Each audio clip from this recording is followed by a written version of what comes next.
Isang babaeng binayaran na milyones ng isang sikat na fast food chain matapos siya mismong matapunan ng mainit na kape ang kanyang sarili. Scam nga ba ito o totoong aksidente?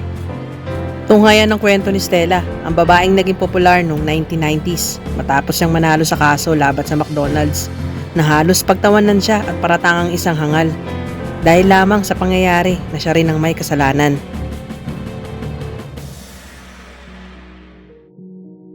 Naging parte na nga ng buhay ng mga tao ang gigising sa umaga na kape agad ang nais inumin. Dahil isa nga ito sa nagbibigay energy level sa katawan at isip natin, lalo na kung kailangan mong kumilos at magtrabaho ng maaga. May stimulant effect kasi ang caffeine na nagpapabilis ng daloy ng chemical nito, gaya ng cortisols at adrenaline, para maging aktibo at gising ang tao sa buong maghapon. Naging patok pa ito noong ma-introduce ang mga coffee houses noong 16th century. Natagpuan ng mga bumibisitang sikat na mga artist, writers at mga kilalang mayayaman na tao o aristocrats maging sa mga politiko para sa kanilang mga meetings at ibang activities. Dahil bukod sa inumin ay pwede sila umorder ng makakain anytime. Kaya nga hanggang sa nagsulputan ng mga fast food chains upang maserbisyuhan din nila sa pamamagitan ng mabilisang preparasyon ng pagluluto at pagtimpla ng inumin yung mga customer na wala ng oras o tinamad magluto sa kanilang mga bahay.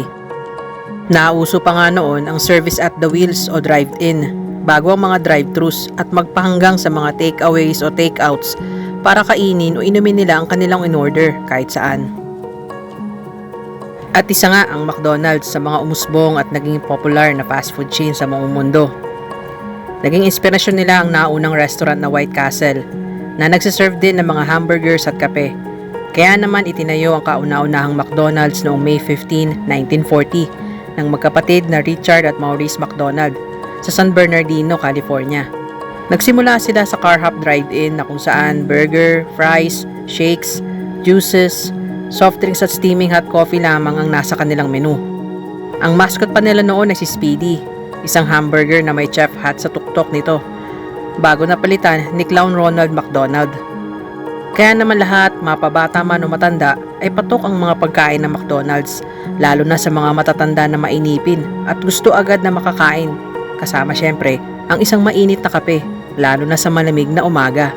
Kabilang nga dito si Stella sa mga customer na mahilig kumain at humigop ng mainit na kape kapag sila ng kanyang pamilya ay kinailangang umalis na maaga at sa kanilang sasakyan na lamang sila aabutan ng gutom. Pagkatapos ay order sa madadaanan nilang fast food. Kaya naman noong February 29 taong 1992, Huwebes ng umaga sa Albuquerque, New Mexico, ang nooy 79 na taong gulang na si Stella May Libec kasama ang kanyang driver na apo ay tumungo sila sa McDonald's upang mag-almusal sapagkat sila ay may kailangang asikasuhin ng umagang iyon. At dahil malamig ng araw na iyon, umorder ng 49 cent na mainit na kape sa drive-thru si Stella. Matapos nga nila maka-order, ipinark ng kanyang apo ang kanilang 1989 Ford Probe na sasakyan upang mabilisang kumain. Kasalukuyang nasa passenger seat si Stella ng mga panahon na iyon na may walang patungan o cup holder sa kanilang sasakyan. Kaya naman inipit niya ang kanyang kape sa pagitan ng kanyang tuhod upang buksan at maihalo nito ang cream at asukal. Nang buksan nga niya ang takip nito mula sa kabilang side papunta sa kanya ay aksidenteng natapon ang lahat ng laman nito sa kanyang hita, dahilan para ito ay magsisisigaw sa hapdi at sakit. Ang kanyang suot na cotton sweatpants ay nabasa ng mainit na kape hanggang sa tumagos ito patungo sa kanyang balat na naging dahilan ng scalding sa kanyang hita, singit hanggang umabot sa kanyang puwet. Agad ay sinugod siya sa malapit na ospital at napag-alaman na siya ay nagtamo ng 3rd-degree burn. Nagtaka ang mga doktor kung paano nangyari na ang kape ay nakasunog sa halos 6% ng kanyang balat. Nang dahil sa nangyari ay naoperahan si Stella. Sumailalim siya sa grafting, isang surgical procedure na kukuha ng manipis na hiwa ng balat sa ibang parte ng katawan para ipalit doon sa nasunog na balat. Kaya naman nanatili siya ng 8 araw sa ospital. Naapektuhan ng gusto ang kanyang kalusugan, lalo na ang kanyang timbang na bumaba sa 38 kilos na lamang at nagkaroon ng permanenteng damage sa kanyang balat sa hita at maselang bahagi nito, kung kaya naging disabled siya ng 2 taon. At sa mga araw na siya ay nasa ospital, unti-unting naubos ang kanyang pera dahil sa napakamahal ng operasyon na ginawa sa kanya. Ang masela na proseso ay kinailangan ng isang mahusay na doktor upang maisaayos ang nasira niyang balat. Sa loob ng 6 na buwan, makailang ulit siya na nakipag-usap sa pamunuan ng McDonald's na ma-reimburse nga ang kanyang mga nagastos sa pagpapahospital dahil nga hindi biro ang mga procedure na kanyang pinagdaanan at ang mga gastos sa gamot. Ang hinihingi niyang $20,000 reimbursement ay di pinakinggan ng kampo ng McDonald's dahil hanggang $800 lamang ang nais nilang ibigay sa kanya. Ilang beses siyang nakiusap na mas higit doon ang kailangan niyang suportang pinansyal. Ngunit dahil hindi alam ng McDonald's ang tindi ng pinsala niya, kaya ito'y pinagwalang bahala nila. Kahit na makailang beses din sila na kinausap ng ilang mga mediator noong mga panahon na iyon, tila wala pa din silang napagkasunduan.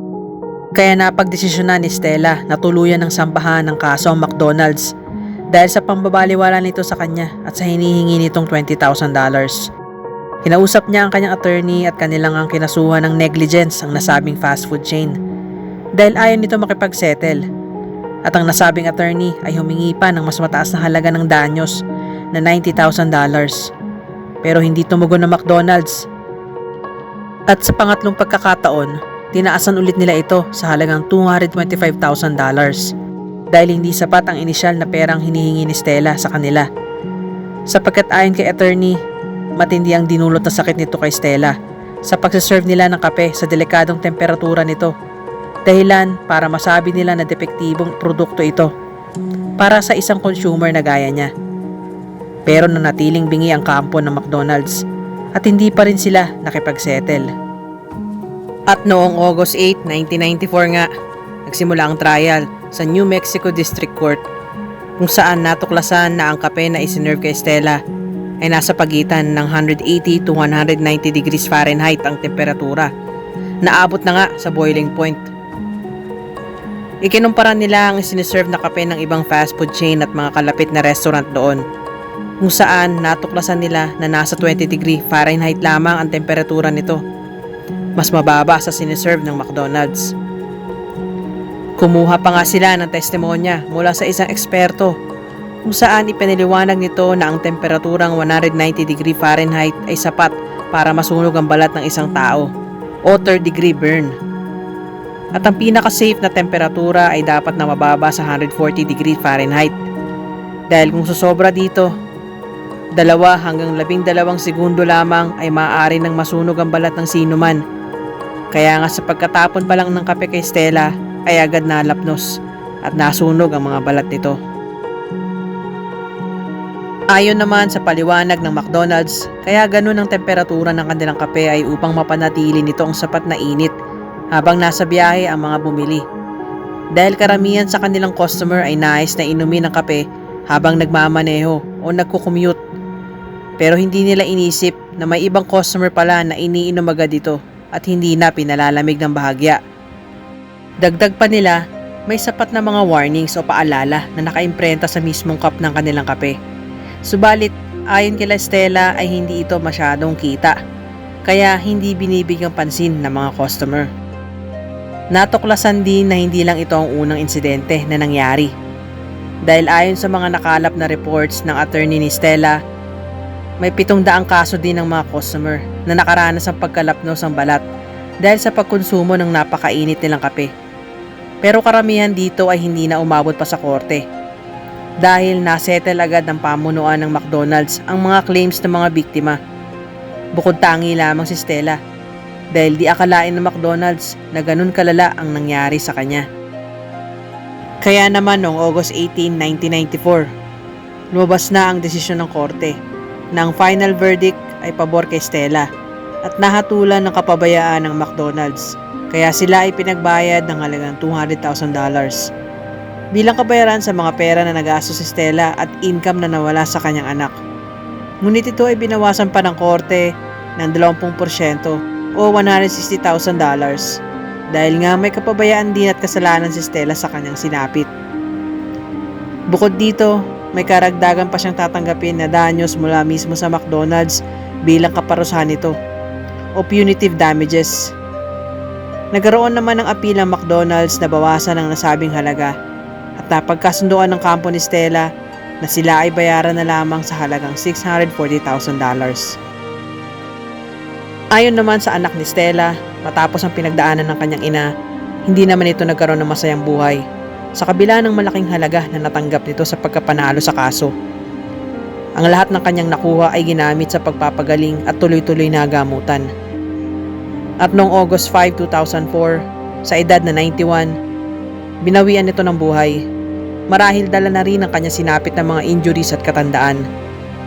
At noong mga panahon na iyon ay nagbigay din ng kasiguraduhan ng McDonald's na kanilang babawasan at itatama ang temperatura ng kanilang kape, sapat para hindi na maulit muli ang masaklap na sinapit ni Stella May Liebeck.